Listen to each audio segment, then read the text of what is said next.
Hi hello నమస్తే, నేను మీ Surender. Welcome to Aara news. కేరళలోని వయనాడ్లో భారీ విలయ తాండవం చోటు చేసుకుంది. ఈ విషాదకర ఘటనలో 50 మందికి పైగా మృతి చెందడం చాలా దురదృష్టకరం. ఈరోజు మంగళవారం తెల్లవారుజామున 4 గంటల ప్రాంతంలో కొండ చర్యలు విరిగిపడి గ్రామాలు కొట్టుకుపోవడం జరిగింది. ఇందులో ప్రస్తుతానికి 50 మంది మృత్యువాత పడ్డట్లు అక్కడి వార్తాపత్రికలు, వార్తా ఛానళ్లు వెల్లడించడం జరిగింది. అకస్మాత్తుగా జరిగిన ఈ విషాదకర ఘటనలో నిద్రించిన వాళ్ళు చాలామంది కొట్టుకుపోయినట్లు వార్తలు వస్తున్నాయి. అయితే ఈ విషాదకర ఘటనలో తీవ్ర దిగ్భ్రాంతి వ్యక్తం చేస్తూ అక్కడి ముఖ్యమంత్రి పినరయి విజయన్ అధికారులను అప్రమత్తం చేసినట్లు తెలుస్తుంది. కేరళ ఎన్డీఆర్ఎఫ్ బృందాలతో పాటు కేంద్రం నుంచి కూడా ఈ రక్షణ బృందాలను పిలిపించి సహాయక చర్యలు చేపడుతున్నారు. అయితే ప్రస్తుతానికి 50 మంది మృతి చెందగా చాలామంది ఆచూకీ గల్లంతైనట్లు తెలుస్తుంది. రాత్రి నిద్రించే సమయంలో తెల్లవారుజామున 4-5 గంటల ప్రాంతంలో జరిగిన ఈ భారీ విస్ఫోటనానికి ఎంతోమంది నిద్రలోనే ఆ వరదలో కొట్టుకుపోయినట్లు, ఆ బురద కింద కూడా చిక్కుకున్నట్లు అక్కడి వార్తా కథనాల ద్వారా తెలుస్తుంది. అయితే కేరళలో ఇంత దారుణ ఘటనపై అక్కడి ప్రభుత్వము అప్రమత్తమైంది. అక్కడ కొండ చర్యలు విడిగిపడిన ప్రాంతంలో ఒక పట్టణము దాదాపుగా సగానికి పైగా నాశనమైనట్లు తెలుస్తుంది. ఇక్కడ కేరళలో జరిగిన ఈ దుర్ఘటనతో అటు ప్రధాని కూడా తీవ్ర సంతాపం వ్యక్తం చేశారు. కేంద్ర బలగాలను వెంటనే అక్కడికి పంపించి సహాయక చర్యల్లో పాల్గొనాల్సిందిగా ఆదేశాలు జారీ చేయడం జరిగింది. అక్కడ కొండ చర్యలు విరిగిపడిన ప్రాంతంలో ఇంకా ఆ కొండ చర్యల కింద చాలామంది ప్రజలు కూడా ఉన్నట్లు స్థానికులు అనుమానం వ్యక్తం చేస్తున్నారు.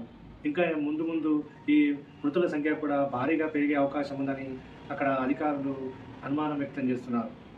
ఎందుకంటే చాలామంది ఆచూకీ లేకపోవడం వల్ల వాళ్ళను వెతకడం కోసం తీవ్రంగా ప్రయత్నాలు చేస్తున్నారు.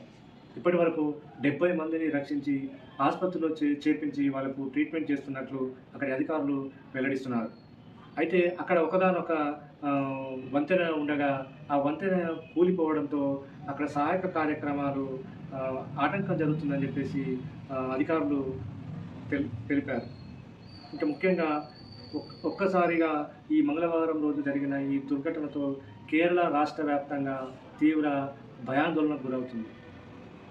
భారీ విస్ఫోటనానికి, ఈ అకాల వర్షాలకు ఆ కొండ చర్యలు కూలిపోవడంతో అవి విరిగిపడి గ్రామాలు తర్వాత అక్కడ స్థానికంగా ఉన్న గృహాలన్నిటిని అవి ధ్వంసం చేసినట్లు మనకు తెలుస్తుంది. ఇక్కడ ఆ విషాదకర దృశ్యాలు చూసినప్పుడు చాలా బాధగా ఉంది. ఎందుకంటే అలాంటి ఆపద ఎవరికి వచ్చినా సరే అది చాలా దురదృష్టకరం. ఈ ముళ్ళకై అనే ప్రాంతంలో జరిగిన ఈ దుర్ఘటన అక్కడి స్థానికులను దిగ్భ్రాంతికి గురి చేసింది. అయితే 4 గంటల ప్రాంతంలో జరిగినట్లు అక్కడ స్థానికులు చెప్తున్నప్పటికీ ఈ ఘటనపై ముఖ్యమంత్రి పినరయి విజయన్ వెంటనే అధికారులను అక్కడికి పంపించి సహాయక చర్యల్లో పాల్గొనాల్సిందిగా వాళ్ళను ఆదేశించడం జరిగింది. ఎప్పటికప్పుడు అధికారులు కూడా అక్కడ సహాయక చర్యల్లో చురుగ్గా పాల్గొంటున్నారు. ఇంకా రక్షించిన వారిని రక్షించినట్టుగా వారిని వెంటనే ఆయా స్థానిక ఆసుపత్రులకు తరలించి వాళ్ళకు వైద్య చికిత్స అందిస్తున్నట్లు వార్తా కథనాలు చెబుతున్నాయి. ఈ కేరళలో జరిగిన ఈ దుర్ఘటనతో యావత్ భారతదేశము తీవ్ర దుఃఖానికి లోనవుతుంది. ఎందుకంటే ఇదివరకు ఆ కేరళలో చాలాసార్లు విపత్తులు రావడం మనం చూసాం. వరదల సమయంలోనే అక్కడ ఎక్కువగా ఇబ్బందులు జరుగుతుంటాయి. పర్యాటక ప్రాంతమైన కేరళలో అక్కడి ఆ గృహాలు కావచ్చు, అక్కడ వాణిజ్యపరమైన కార్యక్రమాలు కావచ్చు చాలా బాగుంటాయని చెప్పేసి చాలామంది అక్కడికి వెళ్తుంటారు. ఇప్పుడు ఈ ప్రమాదం జరిగిన సమయంలో కూడా అక్కడ పర్యాటకులు ఎవరైనా ఉంటే వాళ్ళ ఆచూకీ తెలియజేయాల్సిందిగా ప్రభుత్వం కూడా అక్కడ సూచనలు చేయడం జరుగుతుంది. ఈ వయనాడ్లో జరిగిన ఈ దుర్ఘటన యావత్ భారతాన్ని తీవ్ర దుఃఖంలో ముంచెత్తుతుంది. అయితే ఈ వంతెన కూలిన ప్రాంతాల్లో ఆ సమీప ప్రాంతాల ప్రజలను సేఫ్గా తీసుకురావడానికి కొంత ఆటంకం కలుగుతున్నప్పటికీ అధికారులు మాత్రము ఏదో రకంగా సహాయ కార్యక్రమాలు కొనసాగించాలనే ఇంట్రెస్ట్తో వీళ్ళు ముందుకు సాగడం జరుగుతుంది. వయనాడ్ జిల్లాలోని మెప్పాడి ప్రాంతంలో జరిగిన ఈ ఈ భారీ విస్ఫోటనం, ఈ విలయ తాండవంతో ఇప్పటి వరకు 50 మంది చనిపోయినట్లుగా మనకు తెలుస్తుంది. సో ఇలాంటి దుర్ఘటనపై ఈ ఆరా న్యూస్ కూడా తీవ్ర సంతాపం తెలుపుతుంది. ఆ మృతుల కుటుంబాలకు అటు కేంద్రము, ఇటు రాష్ట్ర ప్రభుత్వం కూడా ఆదుకోవాలని, ఎవరైతే క్షతగాత్రులు ఉన్నారో వాళ్ళకు మెరుగైన చికిత్స అందించాలని చెప్పేసి మా ఆరా న్యూస్ ఛానల్ ద్వారా డిమాండ్ చేయడం జరుగుతుంది.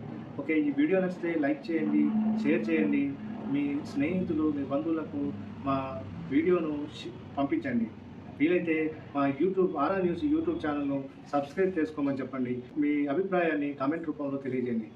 ముందుగా మా ఆరా న్యూస్ హెచ్డి ఛానల్ను ప్రతి ఒక్కరు సబ్స్క్రైబ్ చేసుకోవాలని విజ్ఞప్తి చేస్తూ థ్యాంక్ యూ వెరీ మచ్. నమస్తే.